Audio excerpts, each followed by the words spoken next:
What's going on, everybody? It's your boy Carolina Logic, aka the Coach. It's been a minute since I get back at you, but hey, been holidays and everything else. Just looking at the whole thing with the Panthers right now. They got 1 week remaining. They dropped the ball last week in order to try to at least still have playoff implications as far as their season goes. I've been telling you that I was thinking that they wasn't going to make that, and winning games unnecessarily would mess up the draft. But because so many other teams around the league are still doing as bad, they haven't dropped or moved up too crazy right now. So this weekend, I don't know if it's going to change too much unless some freak craziness goes down and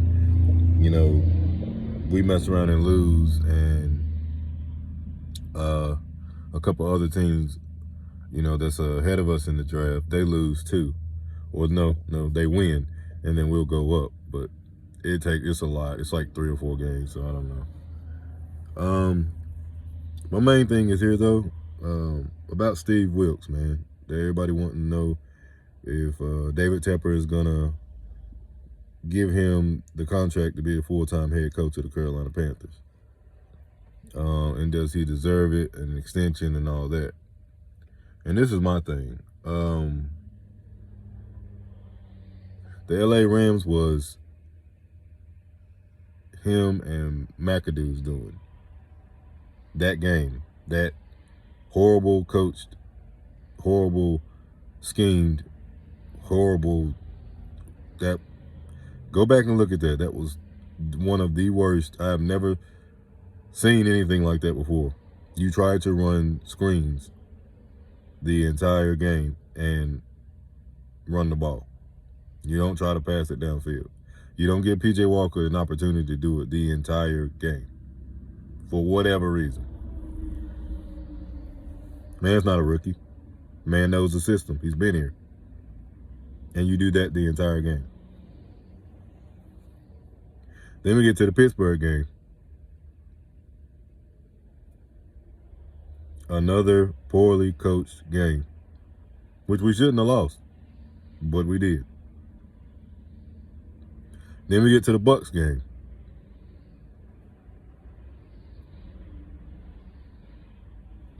Another poorly coached game. You have your top 2 corners out. You fired the old man and put Holcomb in there to replace him. And he got exposed over the weekend.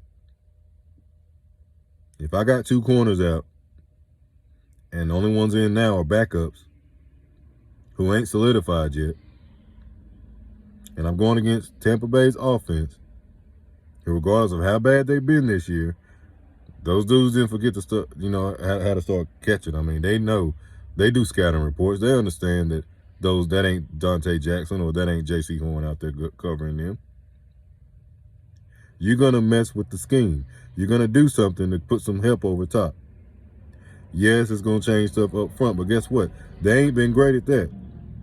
So why not just take your chance, do 2 high safeties or something, split the middle of the field,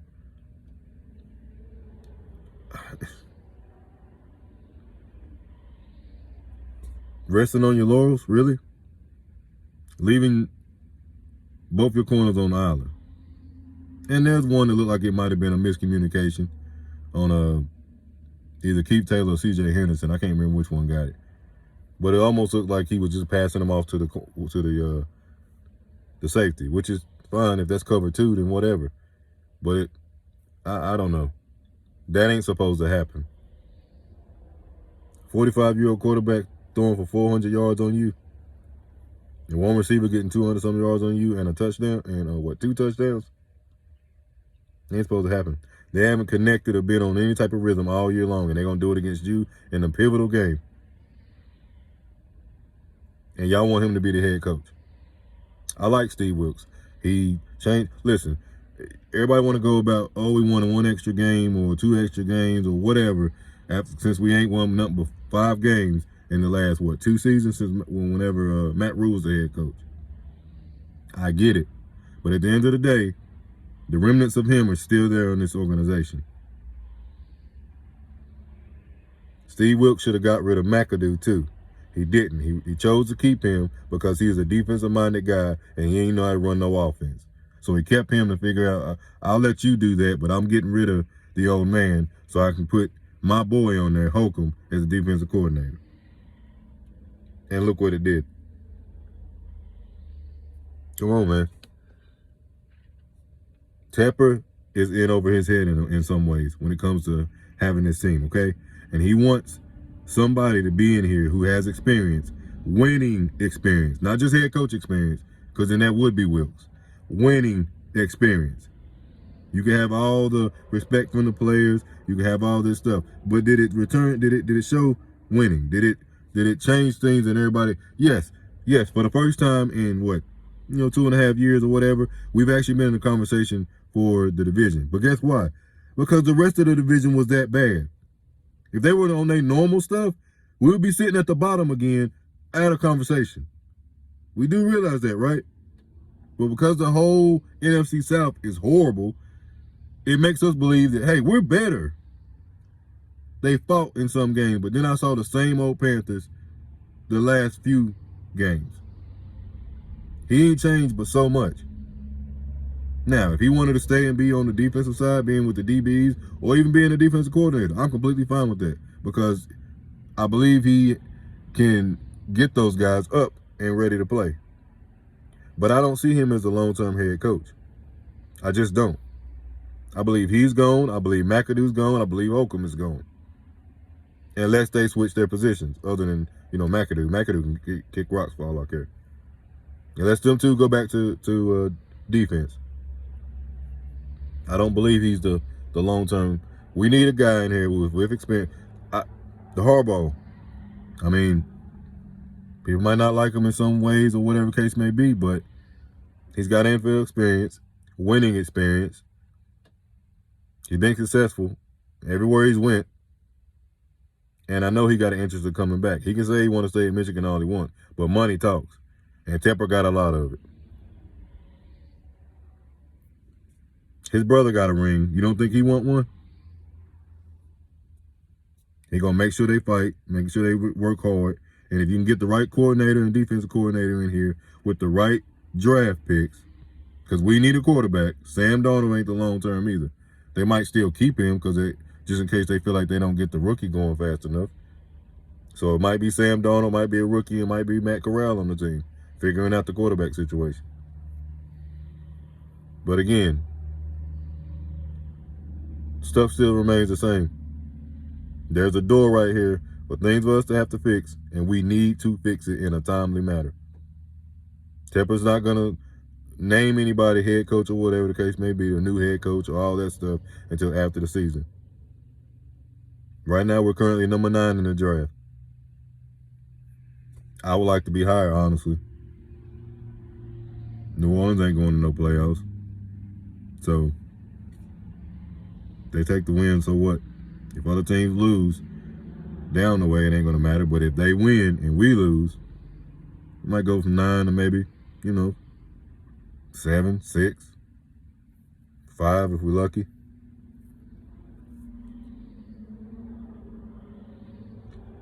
We'll figure it out, man. But I see all these people saying he deserves this, he deserves that, he deserves this. I didn't forget those games. And I know he stuck with the people that Matt Rule got here. But at the end of the day, it's the way we lost those games. You can't blame all that on the players when you're doing it. You're the head coach, so you see everything on the offense and defensive side. If there's something that you don't like, you can change it, and you didn't do it. And then your explanation when it comes to after the game, it lets me know that you were completely okay with what was going on.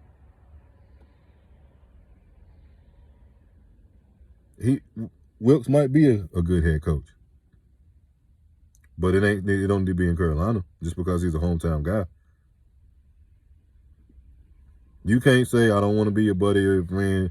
I just want your respect and all this stuff. That's all well and good, but we in the game and you ain't doing the right things on situational football, or you out here because they not being able to run the ball like we used to, just get away from it and have Sam Darnold.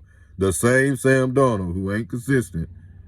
Just because he had a couple good games, everybody think he's done changed it. He is still Sam Darnold.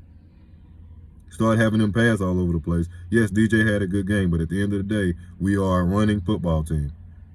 If the running plays that we was running, if they wasn't working, you go to some other ones. But you not go completely away from the run and just stick to the pass, because you're doing exactly what Tampa wants you to do. All that passing and all that dropping back stuff didn't do it but get our butts kicked. The tempo was gone, controlling the clock was gone, and we took a nail. Because you got away from who you are. If it wasn't working, you make adjustments. If McAdoo wasn't doing his job, you put your headset on and tell him you need to get your shit together. Period, point blank. Did he do it? No. I'm not letting that go by, man. We've been losing for too long, and those things right there worry me. That was some of the stuff that Matt Rule was doing. Time management, situational football. He never got right with that. And you had too many pivotal games against big teams that you couldn't handle that. The defending champions, LA Rams, who ain't what they was from last year. It's like you just froze up. Oh my God, they're the defending champions. Let's just run screens all day. We can't dare pass on them. Really? Really? And then we go against the Pittsburgh Steelers, and Mike Tomlin just shows you the difference in an experienced and successful head coach, and then you.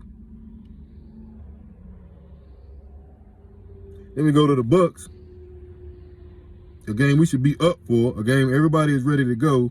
You get Josh Norman on your thing, and you keep him on the sideline. And don't give me, oh, he been sitting on the couch and all that stuff. That's a veteran corner. If anything, put that man in man coverage, put a safety over top, and let Josh at least physically stop this guy off, knock him off his route. I played corner. If you physically faster or whatever to me, I got to do something to help myself out. You don't keep a man 10 yards off of you and they know it, and you just, okay, so you're going to be 10 yards off of me. I'm just going to keep running slants and keep running dig routes, and I'll just pick up first downs over and over again. And then when your ass come up to try to press me and jump off the ball, put your eyes in the backfield, I'm going to run by you, blow by you, and there's a touchdown. You just made it easy for me. That offense has been struggling all year. 400 yards, and y'all want him to be our head coach. Get out of your feelings. I don't care if he went to my high school. I don't care if he went to my church in North Carolina. It does not matter. He don't need to be the head coach. Period, point blank. The direction ain't right, man. I know he only got half the thing. I know he didn't get to come in the beginning, but at the end of the day, this is the audition. And to me, he ain't pass it. If you don't like that, oh well.